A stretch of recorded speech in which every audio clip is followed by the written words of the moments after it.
नुपुर शर्मा द्वारा पैगंबर मोहम्मद के खिलाफ अपमानजनक टिप्पणी का मामला बढ़ता जा रहा है।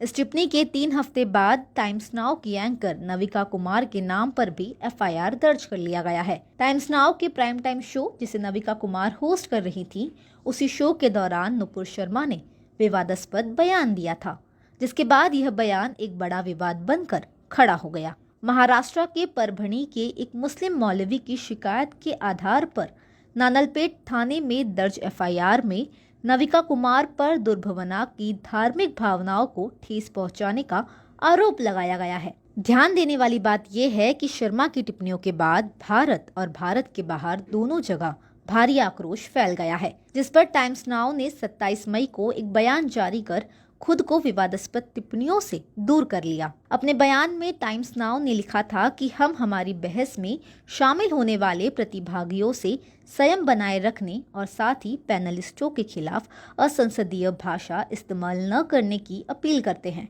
डिबेट शो को सही ढंग से संचालित न करने के चलते शर्मा के अलावा कुमार को भी आलोचना का सामना करना पड़ा है, क्योंकि पैगंबर के खिलाफ टिप्पणियों के कारण अरब दुनिया से राजनयिक आक्रोश देखा गया और भारत के कई हिस्सों में बड़े पैमाने पर विरोध प्रदर्शन। नमस्कार, आप देख रहे हैं नेशनल लाइव। हम आपको बता दें कि अभी वर्तमान जो स्थिति है देश में, जो हालात है, उससे सब लोग रूबरू हैं।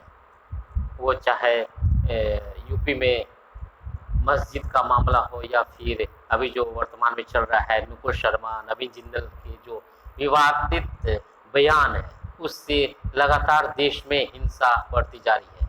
इसी कड़ी में आज हम खास बातचीत करेंगे। जेएनयू के पूर्व छात्र अरमान मलिक हमारे साथ मौजूद है। हम इनसे जानेंगे कि आज जुमा है, आज फ्राइडे है, आज क्या कुछ ये संदेश देना चाहते हैं अपने समाज के लिए। इस पे पूरी खास बातचीत करेंगे। इस तरह के जो लोग भी इश्तियाल अंगेज बातें करते हैं, प्रोवोकेटिव बात करते हैं, सूफी संत, धर्म गुरुओं के प्रति, रूहानी पेशवाओं के लिए, नबी और पैगंबर के लिए लबकुशाई करने की कोशिश कर रहे हैं, उनकी शान में गुस्ताखी कर रहे हैं, इसकी तो जितनी निंदा की जाए वो शायद कम होगा, जितनी मजम्मत की जाए, जितना भी कंडेम किया जाए ये कम होगा।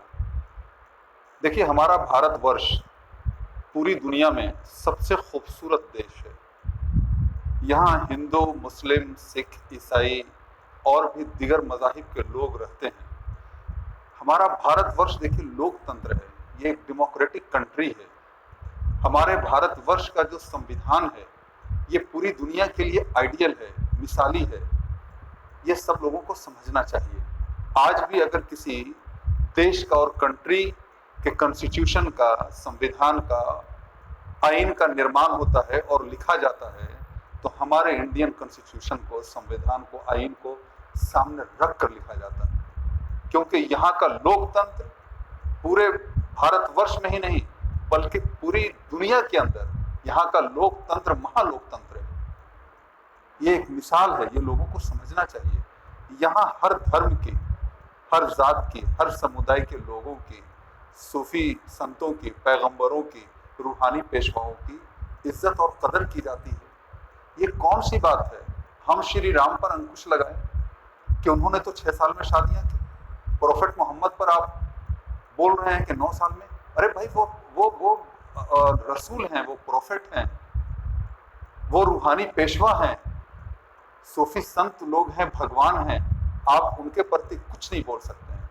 मैं सबसे पहले तो ये कहना चाहूँगा अपने मुस्लिम भाइयों को ख़ास तौर से, और यूँ कहें कि उमूमी तौर से ये पैगाम हर किसी के लिए है कि गंदगी को गंदगी से नहीं धोया जा सकता है, बुराई को हम बुराई से ख़त्म नहीं कर सकते हैं। अगर किसी ने है हमारे पैगंबर के बारे में, प्रोफेट मोहम्मद सल्लल्लाहु अलैहि वसल्लम के बारे में गलत बयानी से काम लिया है, उसने अपने नापाक जुबान से उस पाक शख्सियत के लिए, उस मुक़द्दस शख्सियत के लिए गलत अल्फाज का इस्तेमाल किया है, तो इसकी तो हम सख्त मजम्मत करते हैं, इसको हम कंडेम करते हैं पूरे तरीके से, पूरे ताकत के साथ। लेकिन ऐसा ना हम करें कि उन्होंने अगर हमारे प्रोफेट को कहा है तो हम उनके भगवान की शान में गुस्ताखी करने लगे, हम श्री राम के बारे कुछ कहने लगे, हम श्री लक्ष्मण के बारे कुछ कहने लगे, और दिगर देवताओं के बारे में कुछ कहने लगे। ये इस्लाम ने सबक नहीं दिया है। ये मैं अपने तमाम मुसलमान भाइयों से बड़े विनम्र भाव के साथ और बड़े आजिज़ी के साथ ये कहना चाहूँगा कि हम मुसलमानों को अपनी तवारीख को पढ़ने की ज़रूरत है और दोहराने की ज़रूरत है। हमारा मजहब इस्लाम कभी ये नहीं सिखाता है कि आप कभी किसी मजहब के प्रति और मजहब के धर्म गुरुओं के प्रति आप किसी तरह के गंदे अल्फाज का इस्तेमाल कीजिए। तो मुसलमान भाइयों को तो अपने सबक को ज़रूर दोहराने की ज़रूरत है। हमारे प्रोफेट की सीरत को पढ़ने की ज़रूरत है। हमारे प्रोफेट ने उनके साथ जुल्म और ज़्यादतियाँ हुई।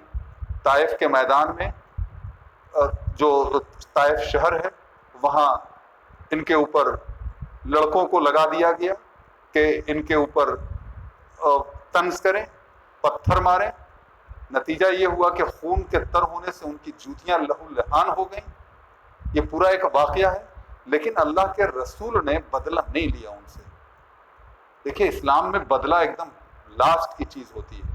और फिर दूसरी बात है कि बदला अगर हम लेंगे तो उससे लेंगे ना जिसने कसूर किया है वाक़ियतन, तो हम उससे बदला लेंगे। हिंदू भाइयों को भी और मुसलमान भाइयों को भी अपने मजहब की तारीख को पढ़ने की ज़रूरत है। वो अपने धर्म की हिस्ट्री को नहीं जानते हैं।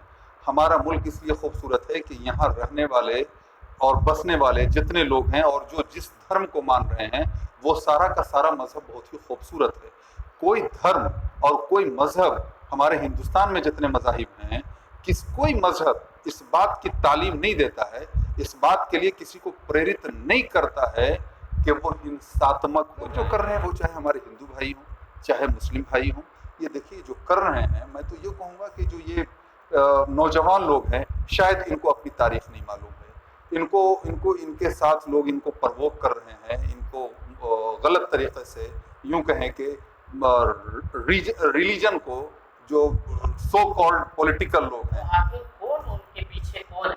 आखिर उनके पीछे कौन है जो प्रमोट कर रहे हैं? देखिए इसके पीछे ये तो आज के डेट में साफ जाहिर है कि लोग अपना उल्लू सीधा करने के लिए, अपना रोटी सेकने के लिए, सियासी लोग और यूं कहें कि कुछ धर्म गुरु, चूंकि उसी के आड़ में वो अपना रोटी सेक रहे हैं, अपनी दुकानदारी चला रहे हैं और ये पूरे मुल्क को यूं कहें कि नफरत की आग में झोंकने का काम कर रहे हैं, जिसके वजह से पूरा मुल्क जल रहा है। और क्या है कि जो हमारे लोग हैं इनको अपनी तारीख पता नहीं है।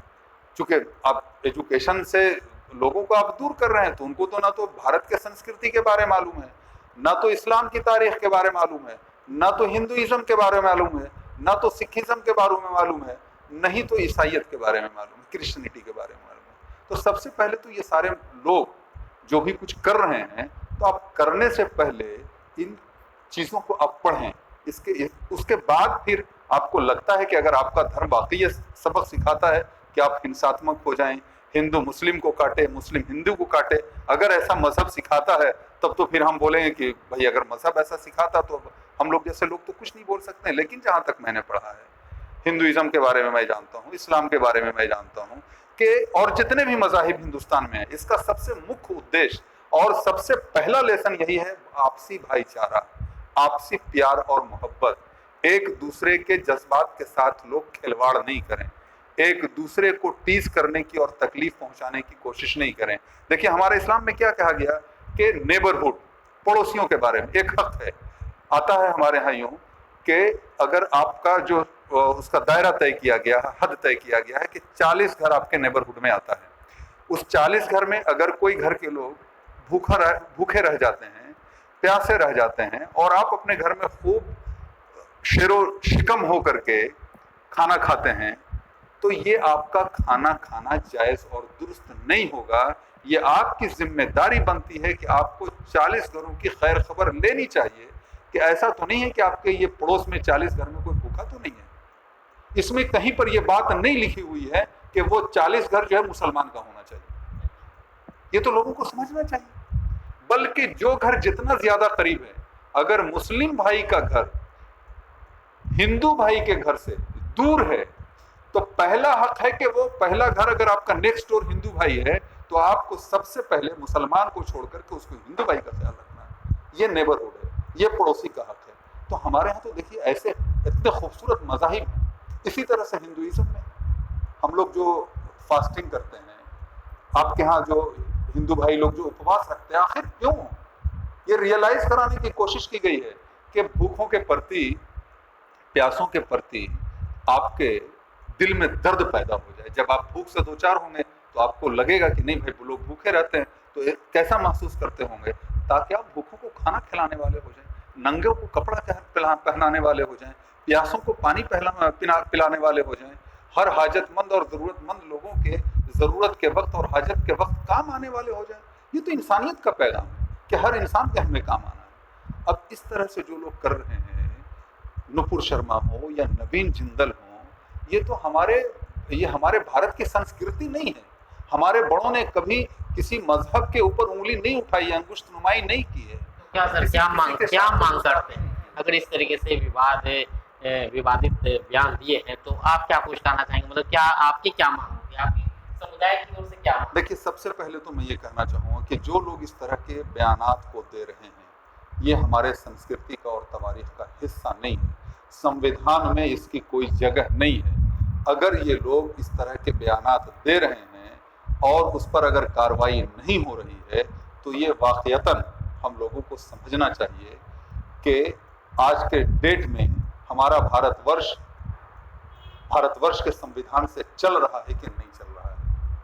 ये यहाँ पर तो जो मौजूदा गवर्नमेंट है, ये उनकी जिम्मेदारी बनती है कि वो आइन को, कॉन्स्टिट्यूशन को पूरे तौर से भारतवर्ष के अंदर नाफिज करें। और इस तरह के जो लोग हरकत कर रहे हैं, वो चाहे मुस्लिम समुदाय के लोग हों, हिंदू समुदाय के लोग हों या किसी भी मजहब के लोग हों, ऐसे लोगों को पहली फुर्सत में सलाखों के पीछे डालना चाहिए और इन पर कड़ी से कड़ी कार्रवाई करनी चाहिए। इनको कड़ी से कड़ी सजा दिलानी चाहिए। इनके एक बयान के वजह से हमारा भारतवर्ष पूरे दुनिया के अंदर शर्मसार हो गया।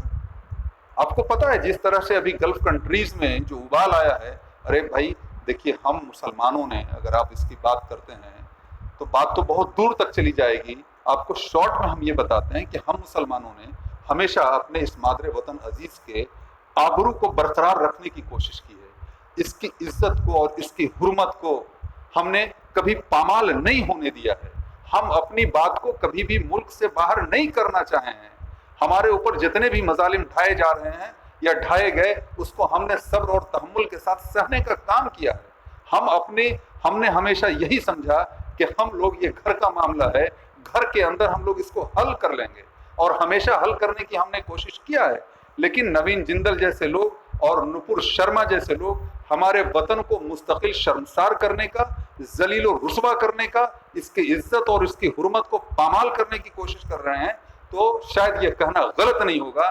तो ऐसे देश के गद्दारों को, जो नफरत को पूरे भारतवर्ष के अंदर परोसने का काम कर रहे हैं, बांटने का काम कर रहे हैं, जात पात की बुनियाद पर, मजहब की बुनियाद पर लोगों को टुकड़े टुकड़े में तकसीम करने का काम कर रहे हैं, और सबसे बड़ी बात कि पूरी दुनिया के अंदर में भारतवर्ष को शर्मसार करने का काम कर रहे हैं, तो ऐसे लोगों पर तो पहली फुर्सत में सख्त कार्रवाई होनी चाहिए। इनके घरों को बुलडोजर से ढा देना चाहिए। ये ऐसे लोग हमारे आपसी सद्भाव को और हमारे यूं कहें कि भारतवर्ष के संविधान पे बुलडोजर चला रहे हैं। तो चलना चाहिए तो बुलडोजर ऐसे लोगों के घरों पर सबसे पहले, ताकि दूसरे लोग इबरत लें। ये तो इससे 2 साल पहले भी जंतर मंतर पर आपको शायद याद होगा कि एक खास जमात के लोगों ने, ओछी मानसिकता के लोगों ने संविधान को जलाने का काम किया। शायद आप इससे बहुत अच्छी तरह से वाकिफ होंगे, रूबरू होंगे। तो देखिए, इस भारतवर्ष के अंदर में ऐसी जमात के लोग तो हैं। जिस वक्त भारतवर्ष के अंदर संविधान लिखा जा रहा था, उसी वक्त मनुस्मृति भी लिखी जा रही थी। एक जमात के लोगों की ये कोशिश थी कि ये भारतवर्ष जो है मनुस्मृति से चलेगा, बाबा साहेब भीमराव अंबेडकर लिखे हुए संविधान से नहीं चलेगा। लेकिन भारतवर्ष के सारे मजाहिब के लोगों ने मनुस्मृति को और ऐसे सोच के लोगों को नाकार दिया और उनको जो है सबक सिखाने का काम किया। और आज भी उस मानसिकता के लोग हैं जो वक्त ब वक्त जो है संविधान, क्या लगता है वो नेताओं जो है वो संविधान को भूल जाते हैं, उन इतिहासों को भूल जा रहे हैं? नहीं, भूल नहीं जा रहे हैं। वो तो संविधान पर ही हाथ रख करके ओस लेते हैं ना, भूल नहीं जाते हैं। लेकिन देखिए ये उनकी मानसिकता है। आज बाबा साहेब के जन्मदिन के मौके पर जो है माला अर्पण भी करते हैं और बाबा साहेब के संविधान, लिखे हुए संविधान को जंतर मंतर पर जलाने का काम भी करते हैं। तो ये तो कौन कर रहे हैं, ये तो समझने की जरूरत है। भारतवर्ष के तमाम लोगों को बहुत ही सचेत होने की और संजीदा होने की जरूरत है।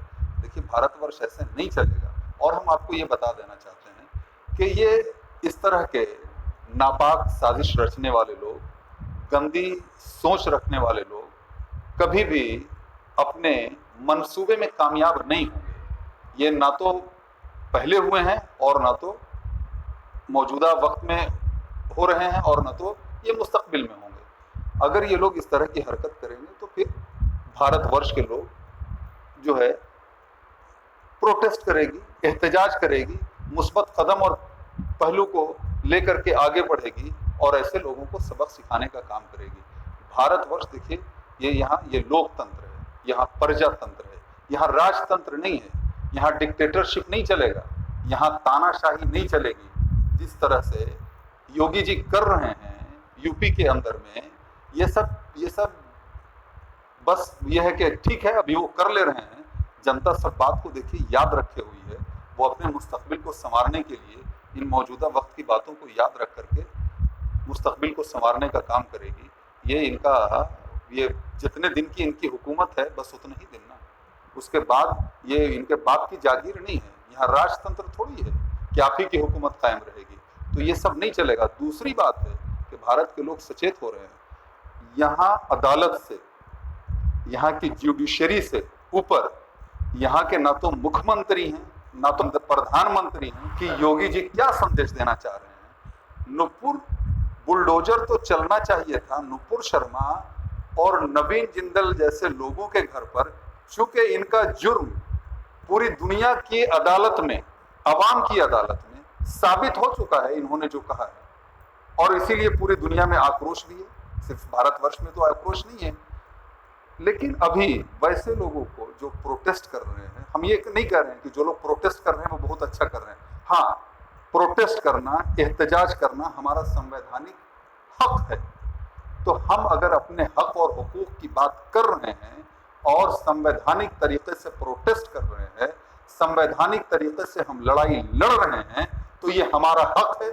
हमारा संविधान हमें इस बात की इजाजत देता है और इसके लिए प्रोत्साहित करता है कि अगर आपके देश पर आ जाए, अगर आपके यूं कहें कि आपसी भाईचारे पर, आपसी सद्भाव पर आ जाए, तो इसके लिए आप बिल्कुल एहतजाज करें, प्रोटेस्ट करें, बट संवैधानिक तरीके से। ये है जो हमारे मुल्क की आइडेंटिटी है, जो हमारे मुल्क की पहचान है, वो हमारा आपसी भाईचारा है, आपसी प्यार और मोहब्बत है, गंगा जमनी तहजीब है। हम लोग इसको फरोग देने का काम करें, इसको बरकरार रखने का काम करें, अपने मुल्क के अंदर अमन और शांति स्थापित करने में हर भाई 2 कदम आगे बढ़ करके आए और जिस तरह से माहौल खराब हो रहा है उसको हम लोग जगह पर लाने की कोशिश करें। मैं आपको देखिए आज भी बता दूं कि जब सैलाब आता है ना, तो गंदगी जो होती है वो पानी के ऊपर तैरती है। ये गंदगी बहुत ज्यादा नहीं होती है, ये होती बहुत कम है, लेकिन दिखती बहुत ज्यादा है, चूंकि ये पानी के ऊपर तैर रही है और पानी के अंदर जो चीजें हैं ना वो बहुत ही शांत हैं, सुकून से हैं और सफाई के साथ हैं। ये सारी गंदगियां ऊपर में तैर रही हैं। तो ये नुपुर शर्मा और जिंदल जैसे लोग यूं कहें कि अभी ये वो सैलाब के गंदगी हैं जो ऊपर ऊपर तैर रहे हैं, दिखा रहे हैं। दूसरी बात, ये जो आपका इलेक्ट्रॉनिक मीडिया है और प्रिंट मीडिया है, ये तो मैंने क्या बोलूं, मुझे बहुत कभी कभी वाकईतन दिल से दर्द होता है कि ये पत्रकारिता और हिंदुस्तान की सहाफत कहाँ चली गई, जिसने मुल्क को तरक्की दिलाने में, जिसने मुल्क को उन्नति दिलाने में एक अहम रोल अदा किया था।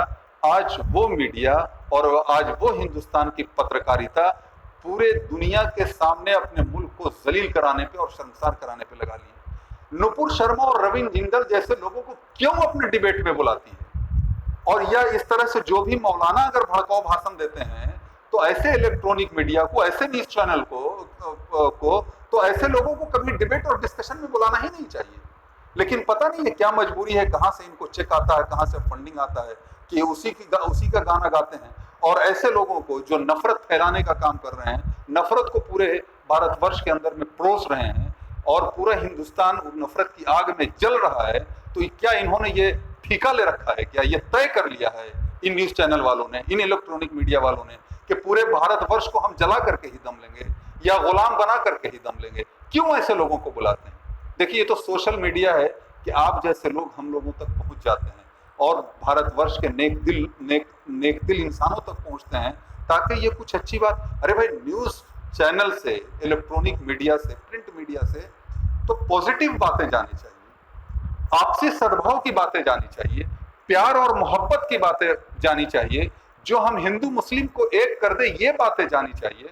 हम न्यूज चैनल वालों को तो राम प्रसाद बिस्मिल और अशफाकुल्लाह खान की तारीख को बताना चाहिए, फातिमा शेख और सावित्रीबाई फूले के बारे बताना चाहिए, बाबा साहेब भीमराव अंबेडकर और अबुल कलाम आजाद के बारे बताना चाहिए, राष्ट्रपिता गांधी जी के बारे बताना चाहिए। तो ये सब बातें क्यों नहीं करते हैं?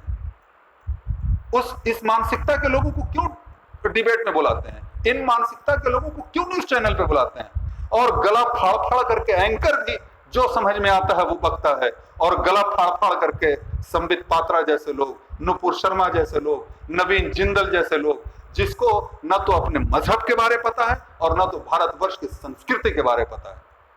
इनको तो बस ये पता है कि किसने जो है मुल्क को शर्मसार करने का काम किया है, किसने अंग्रेजों के तलवे चाटने का काम किया है, किसने अंग्रेजों से माफी मांगने का काम किया है, किसने राष्ट्रपिता महात्मा गांधी को गोली मारने का काम किया है। तो ये लोग तो जब इनके नक्शे कदम पर चलेंगे तो ये लोग तो फिर वही करेंगे जो वो लोग करके गए हैं। बस सिखाने की जरूरत है। अरे भाई, और आप जितने लोग भी हैं, जहां पर जो लोग सो कॉल्ड पॉलिटिकल लोग हैं, जहां जो सरकारें हैं, आप संविधान से ऊपर नहीं हो सकते हैं ना। आप क्यों किसी के घर पे बुलडोजर चला दीजिएगा? अभी तो जुर्म साबित नहीं हुआ है। और क्या न्यायालय इस बात की इजाजत देती है कि कोई मुजरिम अगर साबित हो जाए, यहाँ तक कि मर्डर भी अगर कर दिया हो, नरसंहार भी कर दिया हो, तो उसके घर पे बुलडोजर नहीं चलता है? जब वो न्यायिक हिरासत में चला गया, जब वो सरेंडर कर गया, या जब वो अरेस्ट हो गया, तो जब वो जेल में है भाई, तो उसके घर पे बुलडोजर क्यों चलेगा? देखिए, हमारे यहाँ होता है ना, कुर्की जब्ती भी होता है कि किसी पर कोई हुआ, केस हुआ, मुकदमा हुआ, तो जी, तो हमारा कोर्ट क्या कहता है कि सबसे पहले उसको पकड़ के जेल में डालो, ताकि न्यायिक प्रक्रिया में कहीं पर डिस्टर्बेंस नहीं हो। ठीक है, तो उसको जेल में डालो, और जेल में वो तब तक विचाराधीन कैदी माना जाता है जब तक कि कोर्ट का प्रोसेस हो करके वो मुजरिम साबित ना हो जाए, उस पर जुर्म आयद ना कर दिया जाए, जुर्म साबित ना हो जाए, या यहाँ तक कि उसे बरी ना कर दिया जाए। तो दो चीजें होती हैं कि कभी बरी होता है आदमी और कभी जो है मुजरिम साबित हो जाता है। तो मुजरिम साबित होने के बाद भी फिर उसको कोर्ट सजा देती है कि इसको 20 साल की सजा होगी, या इसको आजीवन कारावास होगा, या इसको फांसी होगा। उसका घर तो नहीं ढाहा जाता है ना, उसके घर के लोगों को तो परेशान नहीं किया जाता है ना। तो जावेद पंप का घर आपने किस हैसियत से ढा दिया? आपने जावेद पंप का घर नहीं ढाया है, आपने जावेद पंप के घर पे बुलडोजर नहीं चलाया है, आपने इस मादरे वतन अजीज के संविधान पे बुलडोजर चलाया है, आपने यहाँ के भाईचारा पर बुलडोजर चलाया है, आपने यहाँ की अखंडता और एकता पर बुलडोजर चलाया है, आपने यहाँ के आपसी प्यार और मोहब्बत पर बुलडोजर चलाया है। ये तो कोई बात नहीं है ना। अभी तो जुर्म भी साबित नहीं हुआ, जावेद पंप जो है न्यायिक हिरासत में भी हैं, और आप उनके घर पे बुलडोजर चला दे रहे हैं। और यहाँ तक कि वो घर भी जावेद पंप का नहीं है, वो जावेद पंप की पत्नी का है। तो आप कितने, ये देखिए, ये डिक्टेटरशिप नहीं चलेगा।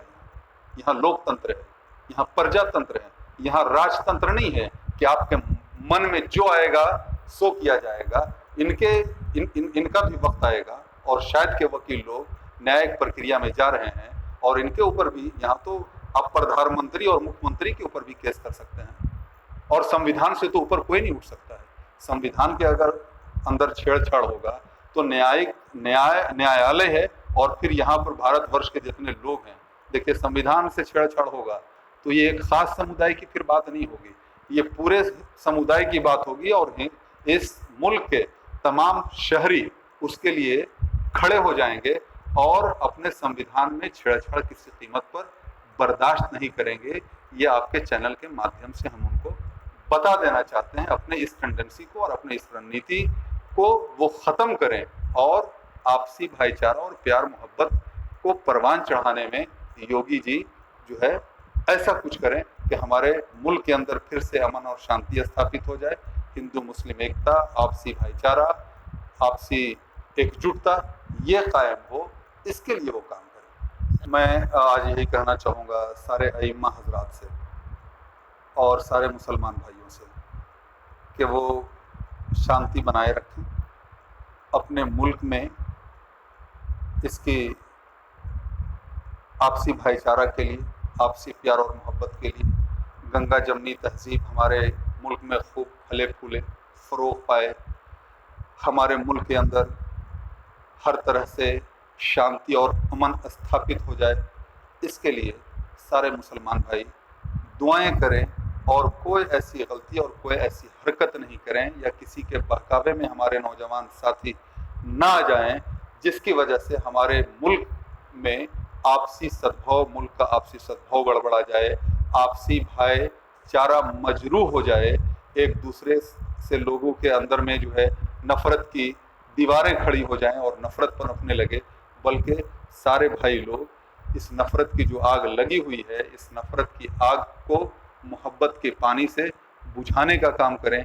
मैं आपके चैनल के माध्यम से यही संदेश न सिर्फ मुसलमान भाइयों को बल्कि हिंदुस्तान के हर खास व आम शहरी को यही मैं पैगाम देना चाहूँगा कि इस नफ़रत की आग को प्लीज़ आप लोग मोहब्बत के पानी से बुझाने का काम करें ताकि हमारा मुल्क हर दिन तरक्की की राह पर गामजन हो सके, आपसी प्यार और मोहब्बत परवान चढ़ सके, गंगा जमनी तहजीब फ़रोग़ पाए और शांति और अमन पूरे तौर से इस मुल्क के अंदर फिर से बहाल हो जाए, स्थापित हो जाए। शुक्रिया। तो अभी हमारे साथ में खास बातचीत कर रहे थे जेएनयू के पूर्व छात्र अरमान मलिक, जैसा कि आज फ्राइडे को लेके ये अपने सभी समुदायों को ये अपील कर रहे हैं कि शांति बनाए रखिए, भाईचारे बनाए रखिए, ना कि ये अपने मुसलमान भाइयों को बल्कि हिंदू भाइयों को, ये पूरी जिम्मेदार जो नागरिक है उन सभी जिम्मेदार नागरिकों से, भारतवर्ष के नागरिकों से भी अपील कर रहे हैं कि पूरी भारतवर्ष में एक अमन चैन का पैगाम फैलाइए और आपसी भाईचारा बनाए रखिए। और इनकी सीधी सीधी नुपुर शर्मा और नवीन जिंदल से मांग करते हैं, सरकार से मांग करते हैं कि उन पे बुलडोजर चलनी चाहिए, उनके घरों पे बुलडोजर चलनी चाहिए और उन पे कड़ी से कड़ी कार्रवाई होनी चाहिए। इसकी कड़ी निंदा करते हैं और ये मांग करते हैं कि जल्द से जल्द नुपुर शर्मा और नवीन जिंदल को गिरफ्तार किया जाए और उनको कड़ी से कड़ी सजा दी जाए।